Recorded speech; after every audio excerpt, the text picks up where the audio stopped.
নমস্কার, আমি পায়েল। আর পায়েলের গল্পের গ্যালারিতে আপনাদের সবাইকে স্বাগত। কেমন আছেন আপনারা সবাই? বিভূতিভূষণ বন্দ্যোপাধ্যায়ের লেখা উপন্যাস বিপিনের সংসারের দুটো পর্ব শুনেছেন তো? যারা এখনো শোনেননি তারা শুনে নিন, তা না হলে তৃতীয় পর্বে ঠিক কি ঘটতে চলেছে বুঝতে পারবেন না। আজ আপনাদের শোনাবো বিভূতিভূষণ বন্দ্যোপাধ্যায়ের লেখা উপন্যাস বিপিনের সংসারের তৃতীয় পর্ব। রানাঘাট হাসপাতালে বিপিন ভাইয়ের সঙ্গে দেখা করিল। বলাই তাহাকে দেখিয়া কান্নাকাটি করিতে লাগিল বাড়ি লইয়া যাইবার জন্য। কিন্তু বিপিনের মনে হইল ভাই যে সম্পূর্ণ আরোগ্য হইয়াছে তাহা নয়, এ অবস্থায় তাহাকে লইয়া যাওয়া কি উচিত হইবে? বিপিন কৈবর্তের মেয়ে সেই নার্সটিকে আড়ালে ডাকিয়া বলিল, আমার ভাই বাড়ি যেতে চাইছে, কান্নাকাটি করছে, ওকে এখন নিয়ে যেতে পারি?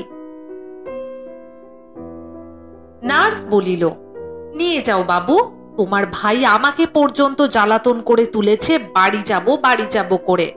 নেফ্রাইটিসের রোগী, যা সেরেছে ওর বেশি আর সারবে না, কেন এখানে মিথ্যে রেখে কষ্ট দেবে? তাহার মনে হইল নার্স যেন কি চাপিয়া যাইতেছে।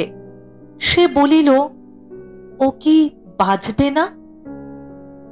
নার্স ইতস্তত করিয়া বলিল, না তা কেন, তবে শক্ত রোগ, বাড়ি নিয়ে গিয়ে একটু সাবধানে রাখতে হবে, নিয়েই যাও বাড়ি, এখন তো অনেকটা সেরেছে।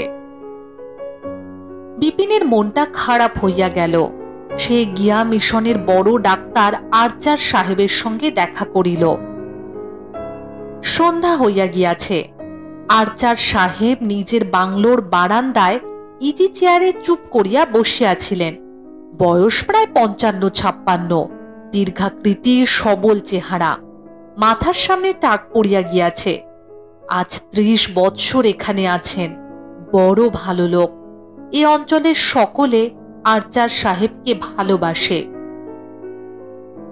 বিপিন গিয়া বলিল, নমস্কার ডাক্তার সাহেব। আর্চার সাহেব বিপিনকে চেনেন না, বলিলেন, এসো, আপনি কি বলছেন? আর্চার সাহেব বাংলা বলেন বটে, তবে একটু ভাবিয়া, একটু ধীরে ধীরে, যেখানে জোর দেওয়া উচিত সেখানে জোর না দিয়া এবং যেখানে জোর দেওয়া উচিত নয় সেখানে জোর দিয়া। বিপিন বলিল, আমার ভাই বলাই চাটুর্যে ৬ নম্বর ওয়ার্ডে আছে, নেফ্রাইটিসের অসুখ, তাকে বাড়ি নিয়ে যেতে পারি? সে বড় ব্যস্ত হয়েছে বাড়ি যাবার জন্যে। হা হা, ওই ওয়ার্ডের ছোকরা রোগী, নিয়ে যান। সাহেব, ও কি সেরেছে? সে পূর্বের অপেক্ষা সেরেছে। কঠিন রোগ, একেবারে ভালোভাবে সারতে ১ বছর লাগবে। বাড়ি নিয়ে গিয়ে যত্ন করবেন, মাংস খেতে দেবেন না। তাহলে কাল সকালে নিয়ে যাব? আপনি রাত্রে কোথায় থাকবেন? আমার বাড়িতে থাকুন, আমার এখানে ডিনারে খাবেন। মুকুন্দ, ও মুকুন্দ! আমার এখানে আত্মীয় আছেন সাহেব, তাদের বাড়ি বলে এসেছি, সেখানেই থাকব, আমার জন্য ব্যস্ত হবেন না।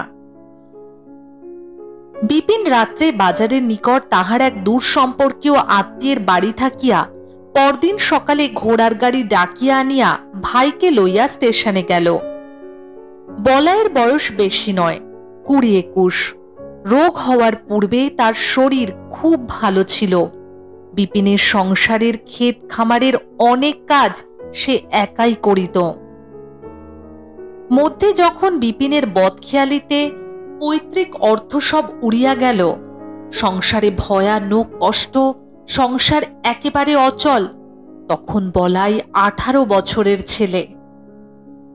বলাই দেখিল দাদার মতিবুদ্ধি তাহাদের অনাহারের ও দারিদ্রের পথে লইয়া চলিয়াছে।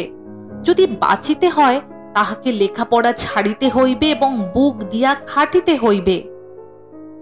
নদীর ধারের কাঁঠাল বাগান বাধা দিয়া সেই টাকায় সে একজোড়া বলদ কিনিয়া গরুর গাড়ি চালাইতে লাগিল নিজেই। লোকে জিনিসপত্র গাড়ি বোঝাই দিয়া অন্যত্র লইয়া যাইবার ভাড়া খাটিত, স্টেশনে সওয়ারি লইয়া যাইত। অনেকে নিন্দা করিতে লাগিল। একদিন বৃদ্ধ যদু মুস্তফি ডাকিয়া বলিলেন, হ্যাঁ হ্যাঁ বলাই, তুমি নাকি গরুর গাড়ির কারওয়ানি করো? বলাই একটু ভয়ে ভয়ে বলিল, হ্যাঁ জ্যাঠামশাই। সেটা কি রকম হলো? বিনোদ চাটুর্যের ছেলে হয়ে অমন বংশের নাম ডোবাবে তুমি? কাল শুনলাম বাজারে নিবারণ সাহার বাড়ি তৈরি হচ্ছে, সেখানে ৮-১০ গাড়ি বালি বয়েছ নদীর ঘাট থেকে সারাদিন, এতে মান থাকবে? বলাই একটু ভীতু ধরনের ছেলে। বয়সে বড় ভারিক্কি মুস্তফি মহাশয়কে তাহার বাবা বিনোদ চাটুর্যে পর্যন্ত সমীহ করিয়া চলিতেন, সেখানে সে ১৮ বছরের ছেলে কি তর্ক করিবে? তবুও সে বলিল, জ্যাঠামশাই, এ না করলে যে সংসার চলে না, মা বোন না খেয়ে মরে। দাদা তো ওই কাণ্ড করছে, দাদার উপর আমি কিছু বলতে তো পারি না। মাঠের জমি, খাস জমি সব দাদা বিক্রি করছে আর মৌরুষি দিচ্ছে। মার হাতে একটা পয়সা রাখেনি, সব নেশা ভাঙে উড়িয়ে দিয়েছে। আমরা কি খেয়ে বাঁচবো বলুন তো? এতে তবু দিন ১ টাকা গড়ে আয় হচ্ছে। বালির গাড়ি ৬ আনা করে ভাড়া নদীর ঘাট থেকে বাজার পর্যন্ত। কাল সকাল থেকে সন্ধে পর্যন্ত ১১ গাড়ি বালি বয়েছি, ৬৬ আনা। ৪ টাকা ২ আনা একদিনের রোজগার। এ অন্যভাবে আমায় কে দিচ্ছে বলুন?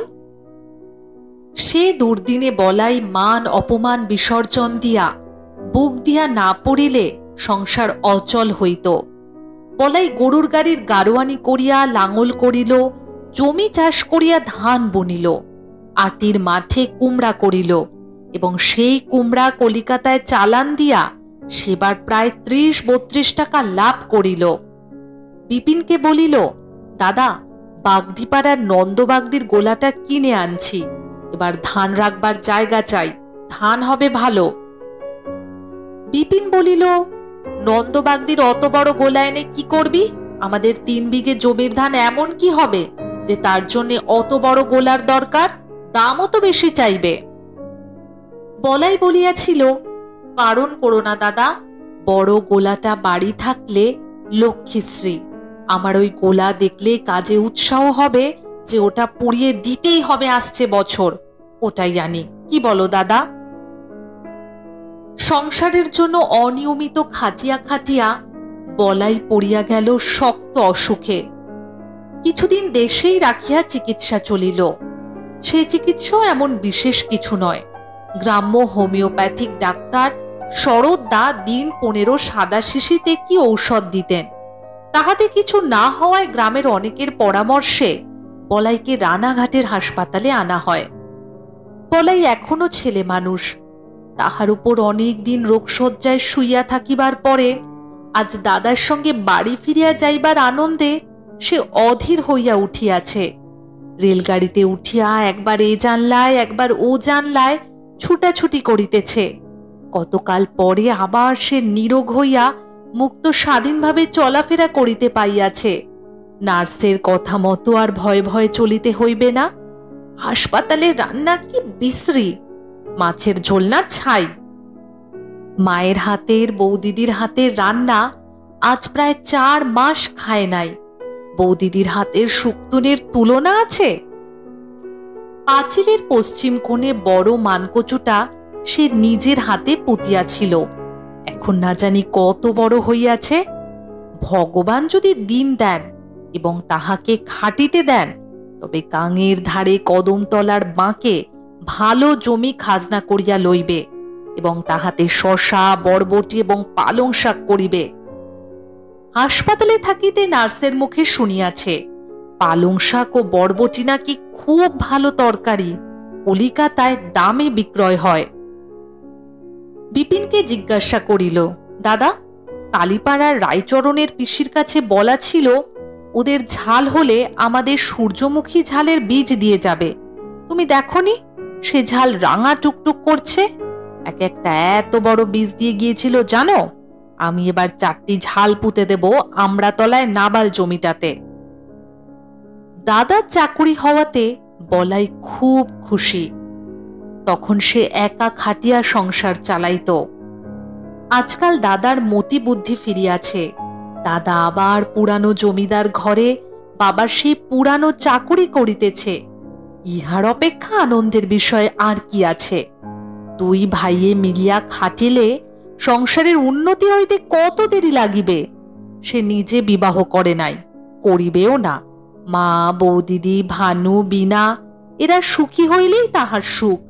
গোলা দেখিলে মায়ের চোখ দিয়া জল পড়ে। মা বলে, কর্তার আমলে এর চেয়েও বড় গোলা ছিল বাড়িতে। আজকাল দুটো লক্ষ্মীর চিড়ে কোটার ধান পাই না। মায়ের চোখের জল সে ঘুচাইবে। বাবার গোলা ছিল 15 হাতের বের, সে গোলা বাঁধিবে 18 হাতের বের। বেলা 11টার সময় বিপিন ও বলাই বাড়ি পৌঁছিল। ইহাদের আজই বাড়ি আসিবার কোনো সংবাদ দেওয়া ছিল না। বিশেষত বলাইকে আসিতে দেখিয়া বিপিনের মা ছুটিয়া গিয়া রুগ্ন ছেলেকে জড়াইয়া ধরিলেন। বিনা, মনোরমা, ভানু, টুনি সকলে বাহির হইয়া আসিয়া রোয়াকে দাঁড়াইল। সেই রানাঘাটের হাসপাতাল আর এই বাড়ির তাহার প্রিয়জন সব, বৌদিদি, মা, দিদি, খোকা, খুকি। বলাই আনন্দে কাঁদিয়াই ফেলিল ছেলে মানুষের মতো। ভানু, টুনিও খুশিতে আটখানা। কাকাকে তাহারা ভালোবাসে। এতদিন পরে কাকাকে ফিরিতে দেখিয়া তাহাদেরও আনন্দের সীমা নাই। কাকার গলা জড়াইয়া পিঠের ওপর পড়িয়া তাহারা তাহাদের পুরাতন কাকাকে খুঁজিয়া বাহির করিতে চাহিতেছে। ঘরের মধ্যে ঢুকিয়া বিপিন পুটুলি নামাইয়া রাখিতেছে। মনোরমা আসিয়া হাসি মুখে বলিল, তাহলে আমার চিঠি পেয়েছিলে, কই উত্তর তো দিলে না? বিপিন বলিল, উত্তর আর কি দেব, এলাম তো চলে বলাইকে নিয়ে। ভালোই করেছ। ঠাকুরপো তোমায় লিখতে সাহস করতো না, কেবল আমায় চিঠি লিখত। আমায় বাড়ি নিয়ে যাও, আমায় বাড়ি নিয়ে যাও। আহা, ও কি সেখানে থাকতে পারে? ছেলে মানুষ, তাতে ওর প্রাণ পড়ে থাকে সংসারের ওপর। হ্যাঁ, ওর অসুখ কেমন? ডাক্তারে কি বললে? বললে তো এখন ভালোই, তবে সাবধানে রাখতে হবে। ওকে বেশি খেতে দেবে না। মাকে বলে দিও যেন যা তা ওকে না খেতে দেয়। মাংস খেতে একেবারে বারণ কিন্তু। তবেই হয়েছে। যা মাংস খেতে ভালোবাসে ঠাকুরপো, ওকে ঠেকিয়ে রাখা ভীষণ কঠিন। আর কি জানো, বাড়ি এসেছে। এখন আর ওর আবদারের জ্বালায় ওকে মাংস না দিয়ে পারা যাবে? তুমি যে কদিন বাড়ি আছো, তারপর ও কি কারো কথা মানবে? নিজেই পাড়া থেকে খাসি কাটিয়ে ভাগাভাগি করে বিলি করে দিয়ে নিজের ভাগের দেশের মাংস নিয়ে এসে ফেলবে। না না, তা হতে দিও না। দিলেই অসুখ বাড়বে। ভয় দেখাবে যে তোমার দাদাকে চিঠি লিখব। ওসব ছেলে মানুষই চলবে না। বৌদিদিকে দেখছি না। দিদি তো এখানে নেই। তাকে উলোর পিসিমা নিয়ে গেছেন আজ দিন 15 হলো। তিনি এসেছিলেন গঙ্গার চান করতে কালীগঞ্জে। আমাদের এখানেও এলেন, সঙ্গে করে নিয়ে গেলেন যাবার সময়। বিপিন এ সংবাদে খুব খুশি হইল না। বলিল, নিয়ে গেলেন মানে তো তার সংসারে দাসী বৃত্তি করিবার জন্য নিয়ে যাওয়া। ওসব আমি পছন্দ করি না। মনোরমা বলিল, পছন্দ তো করো না, কিন্তু এখানে খায় কি তা তো দেখতে হবে। তুমি চলে গেলে পলাশপুরে, আমাদের হাতে তো একটি পয়সা দিয়ে গেলে না। একদিন এমন হলো, দুটিখানি পান্তা ভাত ছিল, ভানু টুনিকে দিয়ে আমরা সবাই উপোস করে রইলাম। কাউকে কিছু বলতেও পারি না, যার যায়। পাড়ায় রোজ রোজ কে ধার চাইতে গেলে দেয় বলো দেখি? আমি তো বললুম উপোস করি মরি, সেও ভালো। কারো বাড়ি কি রায়গিন্নির কাছে, কি দুলুর মার কাছে, কি লালু চক্রবর্তীর মার কাছে চাইতে আমি যেতে পারবো না। কথাগুলি ন্যায্য এবং মনোরমা যে মিথ্যা বলিতেছে না, বিপিন তাহা বুঝিল। বুঝলেও কিন্তু এসব কথা বিপিনের আদৌ ভালো লাগিল না। যেমনি বাড়িতে পা দিয়াছে, অমনি 17 ঘন্টা অভাব অভিযোগের কাহিনী সাজাইয়া মনোরমা বসিয়া আছে। এও তো এক ধরনের তিরস্কার। সে কেন খালি হাতে সকলকে রাখিয়া গিয়াছিল, কেন 100 টাকার থলি মনোরমার হাতে দিয়া বাড়ির বাহির হয় নাই। স্ত্রীর মুখে তিক্ত তিরস্কার শুনিতে শুনিতেই তাহার জীবন গেল। স্ত্রী কি একটুও বুঝিবে না? স্বামীর অক্ষমতার প্রতি কি সে এতটুকু অনুকম্পা দেখাইতে পারে না? বৈকালে বিপিন গ্রামের উত্তরে মাঠের দিকে বেড়াইতে গেল। মাঠের ওপারেই একটা ছোট মুসলমান গ্রাম, নাম বেলটা। সন্ধ্যার এখনো অনেক দেরি আছে দেখিয়া সে ভাবিল, না হয় এক কাজ করি, আজ চাচার বাড়ি ঘুরে যাই। অত বড় গুণী লোকটা, পলাইয়ের অসুখ সম্বন্ধে একটা পরামর্শ করে দেখি, যদি কিছু করিতে পারে।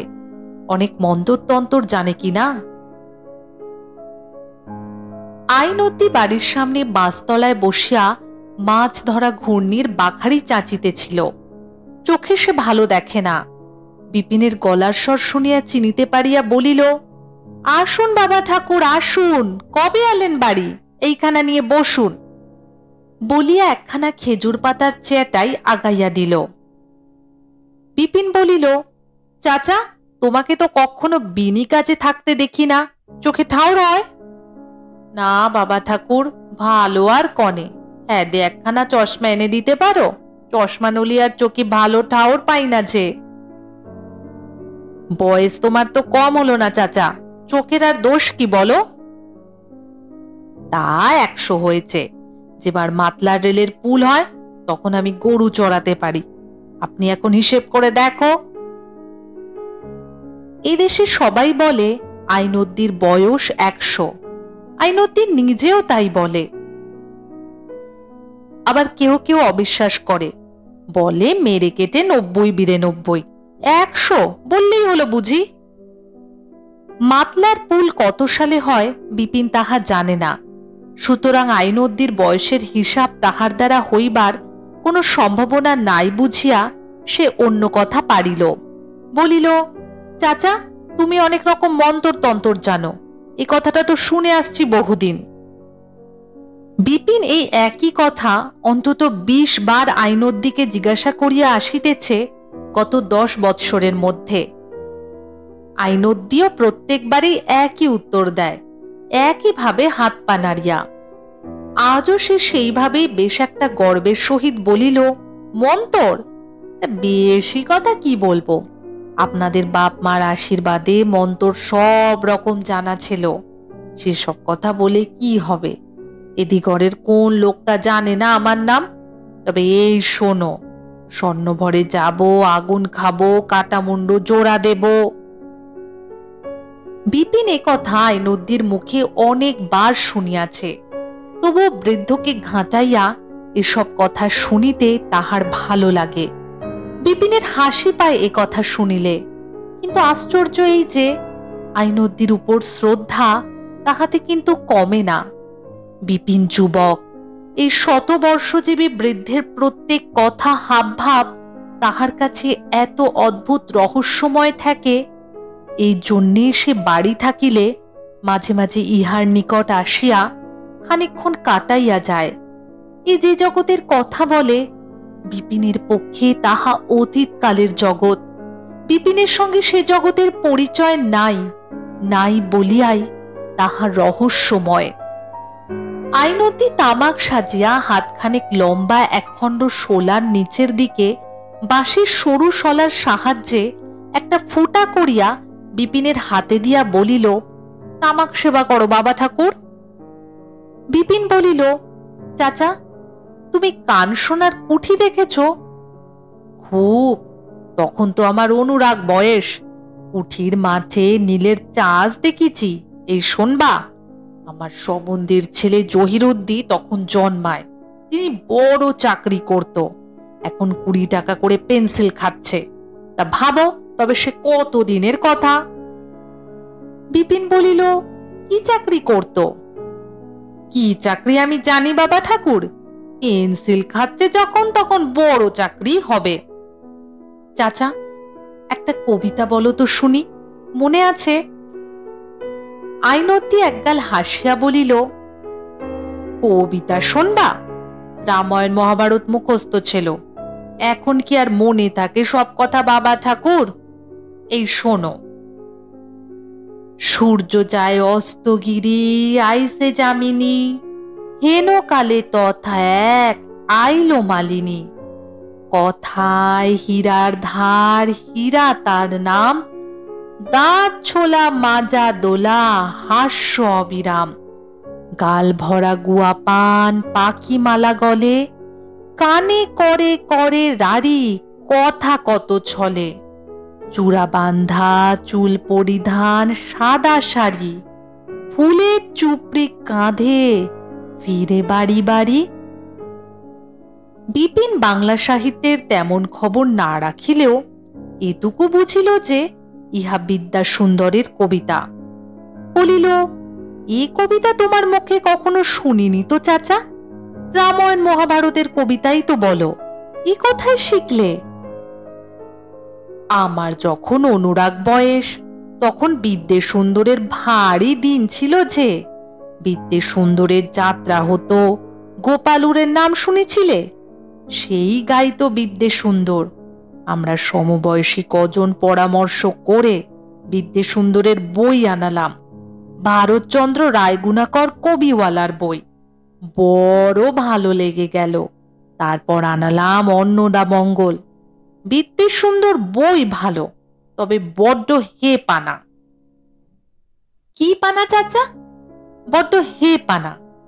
আপনাদের কাছে আর কি বলবো, ছেলে ছোকরা মানুষ তোমরা, আপনাদের কাল হতি দেখলাম, সে আর আপনি শুনে কি করবা? ওই বিদ্যে বলে এক রাজকন্যে, তার সঙ্গে সুন্দর বলে এক রাজপুত্রের আশনাই হয়। এই সব কথা পড়ে দেখো, বিদ্যের রূপ শোনবা কেমন ছিল। বিনোনিয়া বিনোদিয়া বেনির শোভায়, সাপিনী তাপিনী তাপে বিবরে লুকায়। কে বলে শারদ শশী সে মুখের তুলা, পদনখে পড়ে তার আছে কতগুলা। ইছাড় মিছাড় কাম ধনুর আগে ফুলে, ভুরুর সমান কোথা ভুরু ভঙ্গে ভুলে।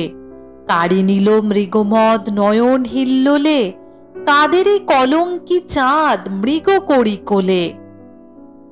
কবিবর ভারতচন্দ্র স্বর্গ হইতে যদি দেখিতে পাইতেন, তবে বিংশ শতাব্দীতে কত নবীন প্রতিভার প্রভাবের মধ্যেও তাহার এইরূপ একজন মুগ্ধ ভক্তের মুখে তাহার নিজের কবিতার উৎসাহপূর্ণ আবৃত্তি শুনিয়া নিশ্চয়ই খুব খুশি হইতেন। বিপিনের কথা অবশ্য মনে হইল না, কারণ সে সাহিত্য রসিক নয়, বাকি প্রাচীন কি আধুনিক কোনো বাংলা কবির সহিতই তাহার পরিচয় নাই।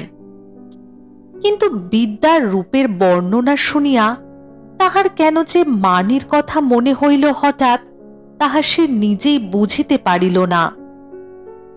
বিদ্যা তো নয়, মানি। কবি যেন তাহাকে চক্ষের সামনে রাখিয়াই এ বর্ণনা লিখিয়াছেন। মানি কাছে আসিলে তাহাকে খুব সুন্দরী বলিয়া বিপিনের মনে হয় নাই, কিন্তু দূরে গেলেই মানিকের সর্বসৌন্দর্যের আকর বলিয়া মনে হয়। তাহার চোখ যতটা ডাগর, তাহার চেয়েও ডাগর বলিয়া মনে হয়। রং যতটা ফর্সা, তাহার চেয়েও ফর্সা বলিয়া মনে হয়। মুখশ্রী যতটা সুন্দর, তাহার চেয়েও অনেক বেশি সুন্দর বলিয়া মনে হয়। আইনদ্দির বাড়ির পশ্চিমে বেলতার মাঠ, অনেক দূর পর্যন্ত ফাঁকা। মাঠের ওপারে হরিদাসপুর গ্রামের বাসবন। সূর্য পশ্চিমে হেলিয়া পড়িলেও এখনো বেলা আছে। মাঠের মধ্যে ফুলে ভরা বাবলা গাছের ডালে ডালে শালিক ও ছাতারে পাখির দল কলরব করিতেছে। নিকটে চাঁদমারির বিল থাকাতে বৈকালের হাওয়া বেশ ঠান্ডা। বিপিনের মন কেমন উদাস হইয়া গেল। জীবনে তাহার সুখ নাই। একমাত্র সুখের মুখ যে সম্প্রতি দেখিতে পাইয়াছে, অকস্মাৎ এক ঝলক স্নিগ্ধ জ্যোৎস্নার মতো মানির গত কয়দিনের কার্যকলাপ তাহার অন্ধকার জীবনে আলো আনিয়া দিয়াছে। কিন্তু মানি তাহার কে? কেহই নয়, অথচ সেই যেন সব বলিয়া আজ মনে হইতেছে। অথচ মানি অপরের স্ত্রী। বিপিনের কি অধিকার আছে সেখানে? ইচ্ছা করিলেই কি তাহার সঙ্গে যখন তখন দেখা করিবার উপায় আছে? মানি কেন 2 দিনের যত্ন দেখাইয়া তাহাকে এমন ভাবে বাঁধিল? আইনদ্দি বলিল, একখানা কুমড়ো খাবে তো চলো আমার সঙ্গে। বিলির ধারে জলি ধানের খেতে আমার নাতি বসে পাখি তাড়াচ্ছে, সেখানতে দেব এখন। ডাঙার ওপারে কুমড়োর ভুঁই। চাঁদমারির বিলের ধারে ধারে দীর্ঘ জলজ পাতি ঘাসের মধ্যে দিয়া সুঁড়িপথ। পড়ন্ত বেলার আজ শুকনো ঘাসের রোদ পোড়া গন্ধের সঙ্গে বিলের জলের পদ্ম ফুলের গন্ধ মিশিয়াছে। বিলের এপারে সবটাই জলি ধানের ক্ষেত। মাঝে মাঝে ছোট ছোট বাঁশের মাচায় বসিয়া লোকে টিনের কানেস্তারা বাজাইয়া বাবুই পাখি তাড়াইতেছে। আইনউদ্দিন নাতের নাম মাখন। এদেশের মুসলমানদের এরকম নাম অনেক আছে, এমনকি ভুবন, নিবারণ, যজ্ঞেশ্বর পর্যন্ত আছে। মাখনের বয়স 40-এর কম নয়, চুলে পাক ধরিয়াছে। তাহার বাবার বয়স প্রায় 72-73। মাখন বেশ জোয়ান, শুধু জোয়ান নয়, এ অঞ্চলের মধ্যে একজন ভালো গায়ক বলিয়া তাহার খ্যাতি আছে। ঠাকুর দাদাকে আসিতে দেখিয়া মাখন বলিল, মোর জলপান কনে হ্যাঁ দাদা? পিছনে বিপিনকে আসিতে দেখিয়া সে তাড়াতাড়ি মাচা হইতে নামিয়া আসিয়া বলিল, দাদা বাবু যে কখন আলেন? আপনি সেই কোথায় নাইবি করছে শুনিলাম, তা এইদিকে বড় একটা যাওয়া আসা করো না বুঝি? আইনদ্দি বলিল, বাবা ঠাকুরকে একটা বড় দেখে কুমড়ো এনে দে দিকি। ওই পুবির বেড়ার গায়ে যে কটা বড় কুমড়ো আছে তা থেকে একটা আন। হ্যাঁ দে। দূর দূর, ওই দেখো বাবা ঠাকুর, এক ঝাঁক বাবুই এসে জুটলো আবার। সমুন্দির পাখিগুলো তো বড্ড জ্বালালে দেখছি, বলিয়া আইনদ্দি নিজেই টিনের কানেস্তারা বাজাইতে লাগিল। বেলা পড়িয়া রাঙা রোদ কতক জলি ধানের বিস্তীর্ণ ক্ষেতে, কতক বিলের বাবলা বনে পড়িয়াছে। আইনউদ্দিন নাতি বিলের উপরের ডাঙায় কুমড়ো ক্ষেত হইতে সুকণ্ঠে গাহিতেছে, যখন খেতে খেতে বসে ধান কাটি, ওমর মনে জাগে তার লয়ান দুটি। বাবুই পাখির ঝাঁক বোধ হয় বুঝিতে পারিয়াছে বৃদ্ধ আইনদ্দি তাহাদের কিছুই করিতে পারিবে না, সুতরাং তাহারা নির্বিবাদে আবার আসিয়া জুটিতে লাগিল। আইনউদ্দিন নাতির গানের কয়টি চরণ শুনিয়াই বিপিন আবার অন্যমনস্ক হইয়া গেল। সেই দিগন্ত বিস্তীর্ণ মাঠ, বিল ও বিলের ধারে ধারে সবুজ জলিধানের ক্ষেত, উপর এবং নিচে নাচের ধরনে উড্ডীয়মান বাবুই পাখির ঝাঁক, বিলের ধারের জলে শোলা গাছের হলদে ফুলের রাশি, হরিদাসপুরের বাঁশবনের মাথায় হেলিয়া পড়া অস্তমান সূর্য, সব মিলিয়া তাহার মনে এক অপূর্ব ব্যথা ভরা অনুভূতি সৃষ্টি করিল। যেন মনে হইল মানিকে এ জগতে বুঝিবার ভালোবাসিবার লোক নাই। মানি যাহার হাতে পড়িয়াছে সে মানির মূল্য বোঝে নাই। মানির জীবনকে ব্যর্থতার পথ হইতে যদি কেহ রক্ষা করিতে পারে, তাহার মুখে সত্যকার আনন্দের হাসি ফুটাইতে পারে, তবে সে বিপিন নিজেই। বিস্তীর্ণ সংসারে মানি হয়তো বড় একা, যেমন সে নিজেও আজ একা। বিপিন কখনো প্রেমে পড়ে নাই জীবনে, প্রেমে পড়িবার অভিজ্ঞতা তাহার কখনো হয় নাই। মানির সঙ্গে এই কয়দিনের ঘটনাবলীর পূর্বে এখন সে বুঝিয়াছে আজ মানি তাহার যতটা কাছে, অতটা কাছে কেহ কখনো আসে নাই। বিপিন লেখাপড়া মোটামুটি জানিলেও এমন কিছু বেশি নভেল, নাটক বা কবিতা পড়ে নাই। প্রেমের কি লক্ষণ কবি ঔপন্যাসিকেরা লিখিয়া গিয়াছেন তাহা সে জানে না, কিন্তু সে মাত্র এতটুকু অনুভব করিল, মানি ছাড়া জগতে আর কেহ আর যদি তাহার সামনে আসিয়া দাঁড়ায়, তাহার মনের শূন্যতা পূর্ণ হইবার নয়। ইহাকেই কি বলে ভালোবাসা? হয়তো হইবে। যে কোনো কথাই সেই একটি মাত্র মানুষের কথা মনে আনিয়া দেয়। বিপিনের জীবনে ইহা একেবারে নূতন। সে যে ভাইয়ের অসুখের সম্বন্ধে আইনদ্দির সঙ্গে পরামর্শ করিতে গিয়াছিল, এ কথা বেমালুম ভুলিয়া গিয়া কুমড়াটি হাতে লইয়া বিপিন সন্ধ্যার সময় বাড়ি ফিরিল। বিপিনের একজন বন্ধু আছে, এখান হইতে 2 ক্রোশ দূরে ভাসান প্রতা গ্রামে। বন্ধুটির নাম জয়কৃষ্ণ মুখুর্জে। বয়সে জয়কৃষ্ণ বিপিনের চেয়ে বছর 6-7 বড়। কিন্তু ভাসান পোতার মাইনর স্কুলে উহারা দুইজনে এক ক্লাসে পড়িয়াছিল। জয়কৃষ্ণ বর্তমানে উক্ত গ্রামের সেই স্কুলে হেডমাস্টারের কাজ করে, বিয়ে পর্যন্ত পড়াশোনা করিয়াছিল। এমন একজন লোক এখন বিপিনের পক্ষে অত্যন্ত প্রয়োজন হইয়া পড়িয়াছে, যাহার কাছে সব কথা খুলিয়া বলা যায়, না বলিলে আর চলে না। বিপিন মনের মধ্যে এসব আর চাপিয়া রাখিতে পারে না। তাই পরদিন সে ভাসান পোতার বন্ধুর বাড়ি গিয়া হাজির হইল। জয়কৃষ্ণ এ গ্রামের বাসিন্দা নয়, তবে বর্তমানে কর্ম উপলক্ষে এই গ্রামের সতীশ কর্মকারের পোড়ো বাড়িতে বাহিরের 2টি ঘর লইয়া বাস করিতেছে। স্কুলের ছুটির পর জয়কৃষ্ণ নিজের ঘরে ফিরিয়া উনুন জ্বালাইয়া চা তৈয়ারির জোগাড় করিতেছে। বিপিনকে হঠাৎ এ সময় দেখিয়া বলিল, আরে বিপনে যে, আয় আয় বস, কবে এলি রে বাড়িতে? বিপিন দেখিল জয়কৃষ্ণ একা নাই, ঘরের মধ্যে বসিয়া আছে মাইনর স্কুলের 2য় পণ্ডিত বিশ্বেশ্বর চক্রবর্তী। বিশ্বেশ্বর চক্রবর্তীর বয়স প্রায় 37-38। এই গ্রামের স্কুলে আজ প্রায় 8-10 বছর মাস্টারি করিতেছে। থাকে জয়কৃষ্ণের বাসায় অন্য ঘরটিতে, কারণ জয়কৃষ্ণ স্ত্রীপুত্র লইয়া এখানে বাস করে না। বিশ্বেশ্বর চক্রবর্তী উপরওয়ালা হেডমাস্টারের একরকম পাচক ও ভৃত্য উভয়েরই কাজ করে।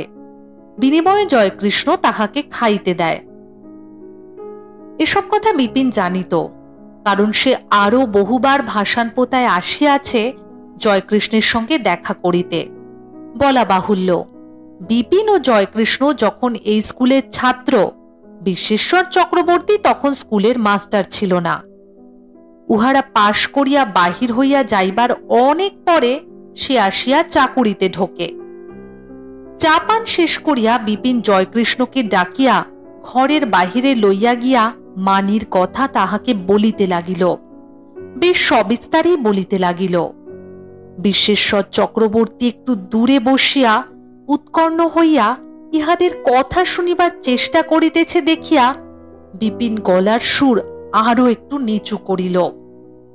বিশ্বেশ্বর দাঁত বাহির করিয়া হাসিয়া বলিল, আমরা কি শুনতে পাবো না কথাটা ও বিপিন বাবু? এ আমাদের একটা প্রাইভেট কথা হচ্ছে। প্রাইভেট আর কি, কোনো মেয়ে মানুষের কথা তো, বলুন না একটু শুনি। বিশ্বেশ্বর অত্যন্ত আগ্রহের সঙ্গে কথাগুলি বলিল দেখিয়া বিপিন একটু মজা করিবার জন্য কহিল, আসুন না এদিকে, বলছি। তারপর সে এক কাল্পনিক মেয়ের সঙ্গে তাহার কাল্পনিক প্রেম কাহিনী সবিস্তারে শুরু করিল। একবার ট্রেনে একটি সুন্দরী মেয়ের সঙ্গে তাহার আলাপ হয়। মেয়েটির নাম বিজলি। তাহার বাবা ও মায়ের সঙ্গে সে কলিকাতায় মামার বাসায় যাইতেছিল। বিজলি কলিকাতায় মামার বাসায় ঠিকানা দিয়া তাকে যাইতে বলে। বিপিন অনেকবার সেখানে গিয়াছিল। বিজলি কি আদর যত্ন করিত, বারবার আসিতে বলিত। একদিন বিপিন তাহার বাপ মাকে বলিয়া বিজলিকে আলিপুর চিড়িয়াখানা দেখাইতে লইয়া যায়। সেখানে বিজলি মুখ ফুটিয়া বলে বিপিনকে সে ভালোবাসে। বিশ্বেশ্বর সাগ্রহে বলিল, এই কতদিনের কথা? তা ধরুন না কেন, বছর 6-7 আগের ব্যাপার হবে। এখন সে মেয়েটি কোথায়? এখন তার বিয়ে হয়ে গেছে, শ্বশুর বাড়ি থাকে। আপনার সঙ্গে আলাপ আছে? আলাপ আবার নেই, দেখা হয় মাঝে মাঝে তার সেই মামার বাসায়, তখন ভারী যত্ন করে। কি রকম যত্ন করে? এই গল্প গুজব করে, উঠতে দেয় না, বলে বসুন বসুন, খুব খাওয়ায়। এর নাম যত্ন আর কি? আমায় কত চিঠি লিখেছে লুকিয়ে। বলেন কি, চিঠিপত্র লিখেছে? বিশ্বেশ্বর চক্রবর্তী একেবারে অভিভূত হইয়া পড়িল। ইহা সে কল্পনাও করিতে পারে না। মেয়ে মানুষ লুকাইয়া যে চিঠি লেখে, সে চিঠি যে পায় তাহার কি সৌভাগ্য না জানি। বিশেষত চক্রবর্তীর অত্যন্ত ইচ্ছা হইল সেসব চিঠিতে কি লেখা আছে জিজ্ঞাসা করে, কিন্তু নিতান্ত ভদ্রতা বিরুদ্ধ হয় বলিয়া, বিশেষত যখন বিপিনের সঙ্গে তাহার খুব বেশি ঘনিষ্ঠতা নাই, সে কথা বলিতে পারিল না। শুধু বিস্ময়ের দৃষ্টিতে বিপিনের মুখের দিকে চাহিয়া রহিল।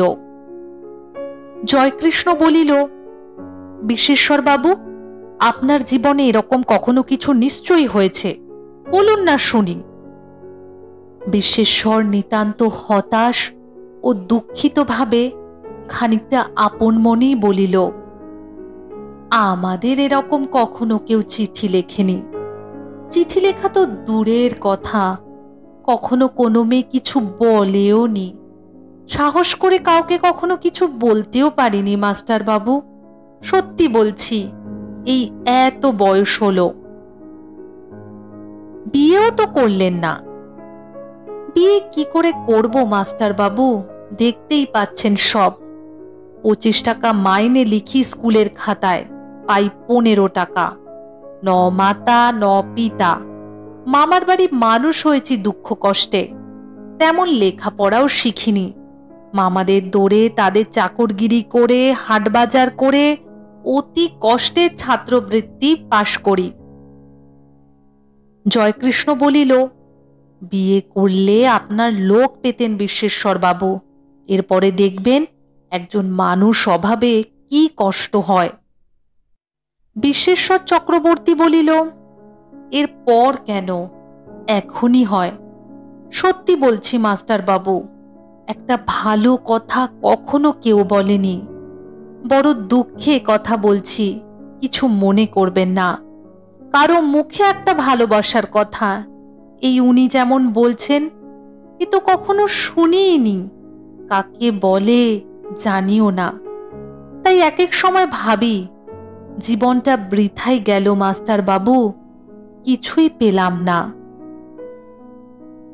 বিশ্বেশ্বর চক্রবর্তী এমন হতাশ সুরে একথা বলিল যে, সে যে অকপটে সত্য কথা বলিতেছে এ বিষয়ে বিপিনের কিছু মাত্র সন্দেহ হইল না।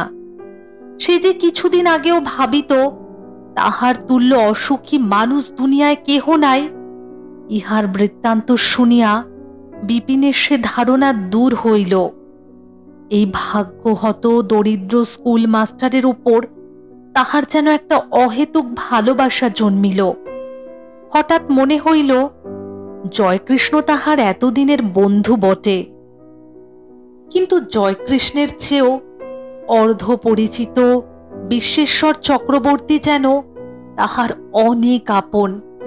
ইহা দরিদ্রের প্রতি দরিদ্রের সমবেদনা নয়, দরিদ্রের প্রতি ধনীর করুণা।